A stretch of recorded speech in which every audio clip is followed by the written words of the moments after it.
Good morning, everyone. Thanks for joining me in this video. This is Saturday, the 3rd day of January 2026. Yesterday, I supposed to have reported this, but it's because my device fell down and everything scattered. I've got to reset the new one, and that takes time. So, it's not in the news. I've not been seeing it in the news that the Islamic State of West African Province, after targeting Christian villages in Adamawa State, they now posted and claimed that all Christians in Nigeria are targets. So if you're a Christian in Nigeria, the Islamic State of West African Province are telling you that you are the target, that they will get to you. And this is the exact thing they said when they released this image. They said they first of all claim attacking this village in Adamawa State, and they said that all Christians in Nigeria are legitimate targets, and they have an opportunity to spare their blood. You watching me, if you're a Christian, the ISWAP is telling you that you have opportunity to spare your blood by converting to Islam or paying the jizya tax to ISWAP. This is the option they are giving you. You've got to continue to pay your tax. If you fail to pay your tax, they will kill you.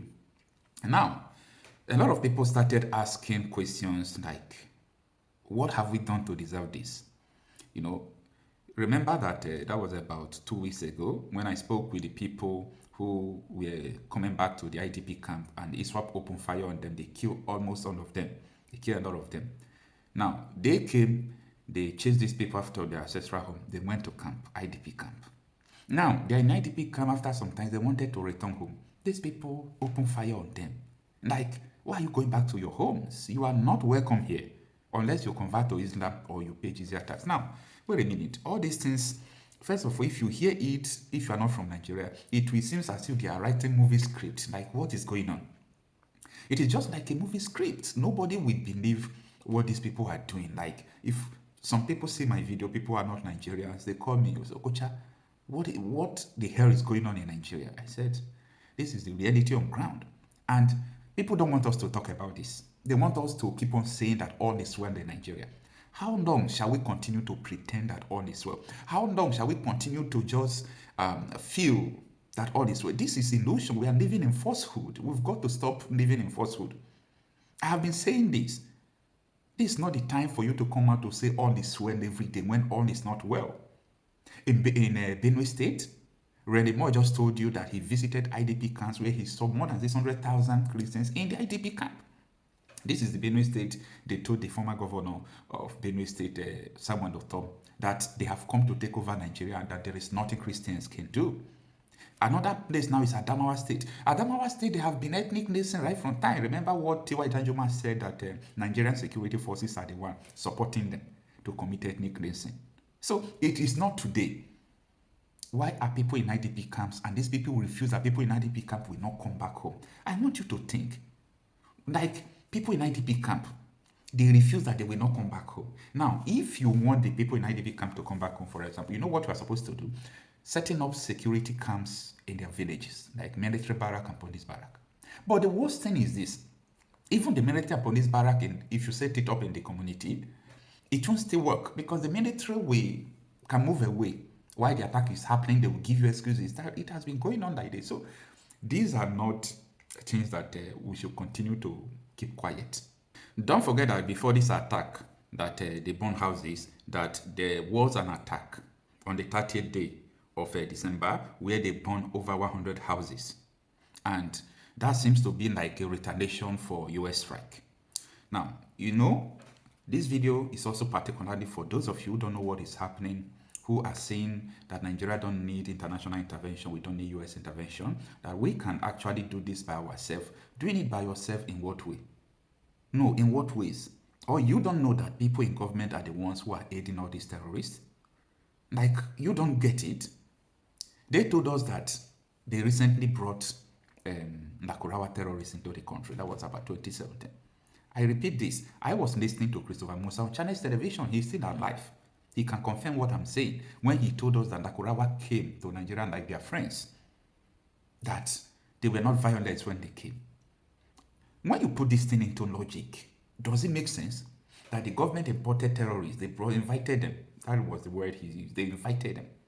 They came into the country And when they came, they were not violent. Like I told you how I carried out a research about how how Nakurawa came, what was their work. They were teaching people the dictates of Sharia. And they discovered that Nigeria is not ready for complete Sharia state, and they goes their way. That was what Boko Haram was too. Boko Haram discovered that Nigeria was not ready for Sharia state. They started enforcing the implementation. Don't forget what Shekumi told you that Nigeria is like Boko Haram is a blessing to Nigerian Muslims. Right from time they were happy about these people. Why? Because these people came to implement Sharia in Nigeria. These are well-known things that nobody can deny. So in the face of this reality, someone will come out to tell you that Nigeria is viable, that Nigeria, is governable. No, there is a way these people are going already. There is a way they are going. It is obvious that they want their Sharia state. It is obvious. People in the government, nobody, don't exonerate everybody, because there is no pure intention to fight terrorism in Nigeria. Everything they are doing is just to camouflage, to make you yourself believe that they are fighting. But not me.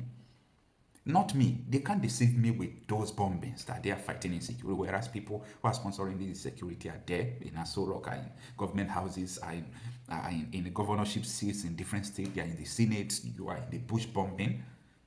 That is a waste of time. You are just wasting your time. Up to today, Kashin Shettima, your vice president, have not been able to tell them why he was hiding Boko Haram members that DSS declared wanted in his house. You know what that means? But he became your vice president by your means. And people were warning. Guys, this is not going to work. People were warning, but Nigerians did not understand. So, what are you going to do? What I want you to do is this. We have to be sincere first. We've got to be sincere and face the reality that yes, there are people who are targeting Christians. I told you people that right from 2012, Boko Haram have been saying this, that they don't need Christians in northern Nigeria. UN warned Boko Haram of the killings of Christians. They call it sectarian killing. Go and fact check everything I'm saying in 2012. Go to UN website. But today, everybody want to downplay this fact that Christians are being targeted. And when you predict everything back to what happened during the Nigerian Civil War, at a time, despite there are so many people like Christians who are on the Nigerian side, Nigerian troops side, including even the Gowons and the rest of them, there are so many people around them who are Christians, but so many people from the north also believe during that war, according to the history I read and all those things, they still believe that this is a war to conquer Christians. Yeah. People still believe it during the Nigerian Biafra war, during the Civil War, that is a war to subdue Christians. So that was why so many of them, they fought effortless. Like, let us do this once and for all. Let us conquer these people once and for all. And that was their target. They did everything they could. But today, the problem still persists. All the whole terrorist organizations you are seeing in Nigeria are being sponsored from Nigeria and from their international connection. Now, the last thing I'm going to tell you in this video is that if you can, understand why Hamas leader came to Nigeria. Hamas leader. If you can understand why Hamas leader was allowed to come to Nigeria, you understand that Nigeria was first on the table of terrorists before the G7 started discussing about Nigeria now. They understand that Nigeria is a terrorist sport zone. Like, this is what they want to do. This is what they have made up their mind to do. To destroy this country. To convert this country. They have their plans, they have everything. Well, I will not stop saying all these things. Because a lot of people who knows the truth, they are not ready to say it. Most of them are in the mainstream media houses. They are not ready to say it.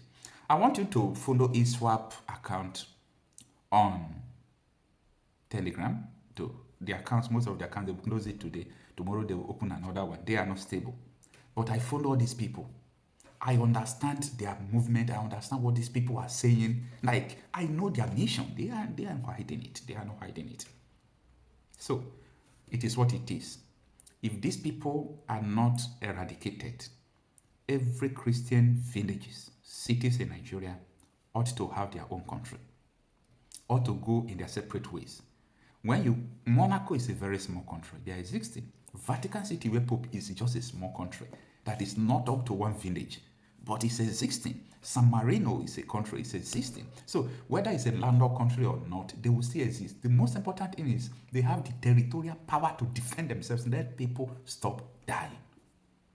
Anyway, it is what it is. See you on my next video.